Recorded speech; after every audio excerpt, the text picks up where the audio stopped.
Réflexion de Albert Libertad à la conquête du bonheur.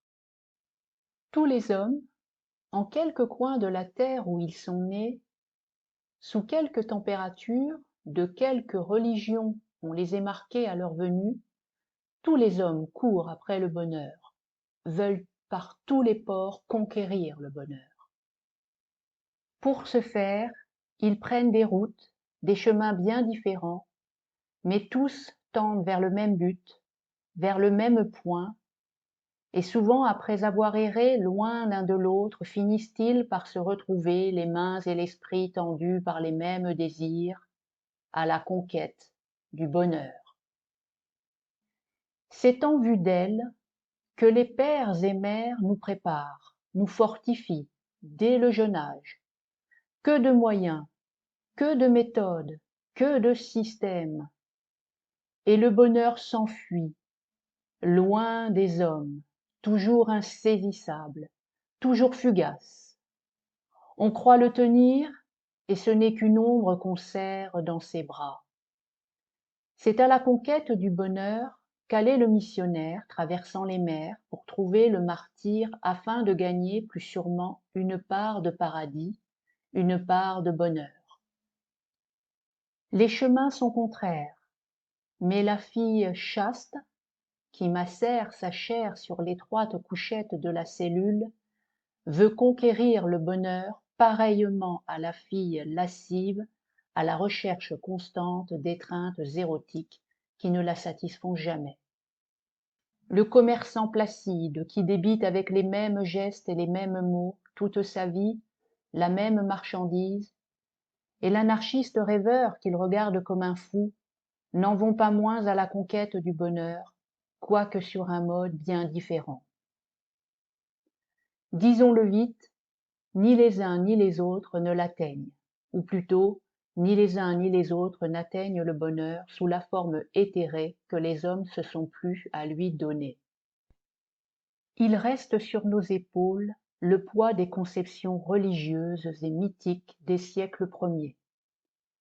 Nous voyons le bonheur comme un état béat, de félicité complète, dans lequel nous voguerons sans aucun souci, sans aucun travail, sans aucun effort, dans le sein de Dieu, dans sa pure contemplation. Attendre le paradis, bâtir l'île d'utopie, ne sont-ce pas la même besogne? La vie, c'est la lutte constante, c'est le travail, le mouvement perpétuel. La vie, c'est le bonheur. Diminuer l'intensité de la vie, c'est diminuer l'intensité du bonheur. C'est une fausse conception du bonheur qui empêche les hommes de pouvoir l'atteindre. Ils se plaisent à le placer où il ne se trouve pas. La déception, si cruelle soit-elle, ne les empêche pas de suivre à nouveau les mêmes errements, les mêmes sottises.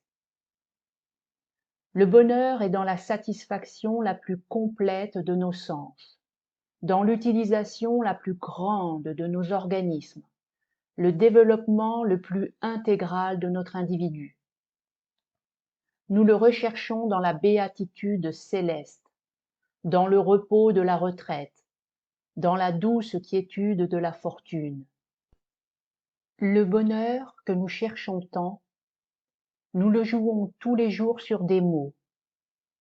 Nous le perdons au nom de l'honneur de la patrie, de l'honneur du nom, de l'honneur conjugal.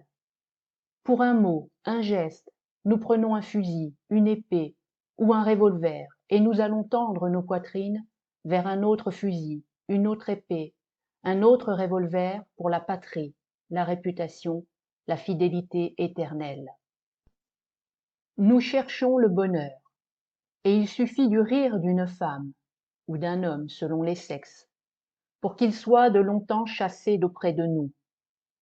Nous appuyons notre bonheur sur les sables les plus mouvants, sur les terres les plus friables, le long des océans, et nous crions quand il s'en va, emportés par le retour de la vague ou par la mobilité du sol. Nous bâtissons des châteaux de cartes que le moindre souffle peut détruire, et nous disons ensuite, le bonheur n'est pas de cette terre. Non, le bonheur tel qu'on nous l'a montré, tel que des siècles de servitude de corps et d'esprit nous l'ont fait percevoir, n'existe pas. Mais il existe. C'est celui qui est fait de la plus large satisfaction de nos sens à toute heure de notre vie. Échafaudons la cité du bonheur, mais disons-nous bien qu'il n'est possible de le faire que la place nette de tous les errements, de tous les préjugés, de toutes les autres cités spirituelles et morales qu'on a construites en son nom. Laissons à la porte toute notre éducation, toutes nos idées actuelles sur les choses. Abandonnons Dieu et son immensité, l'âme et son immortalité, la patrie et son honneur, la famille et sa réputation, l'amour et sa fidélité éternelle. On nous a fait croire longtemps à un paradis après notre mort. Les gouvernants veulent nous faire croire à un bonheur à notre vieillesse ou selon notre fortune. Sachons le vouloir dès maintenant en quelques circonstances, en quelque position soyons-nous placés. Le grand problème du bonheur, ce n'est pas tant de déterminer la route qui y mène, c'est de pouvoir assurer de quel corps et de quel cerveau sain on pourra le suivre. Poursuivons avec le vocabulaire en images. Terre, ombre,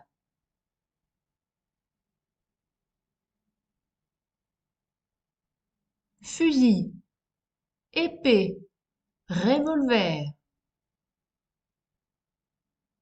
château de cartes, cerveau. Voici un extrait de texte pour vous entraîner à la lecture.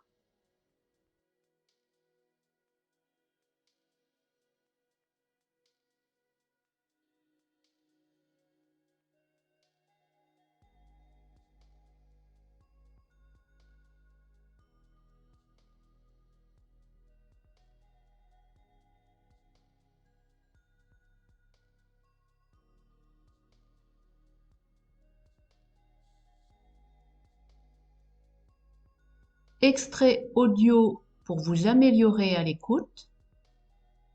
Tous les hommes, en quelque coin de la terre où ils sont nés, sous quelque température, de quelque religion on les ait marqués à leur venue, tous les hommes courent après le bonheur, veulent par tous les pores conquérir le bonheur.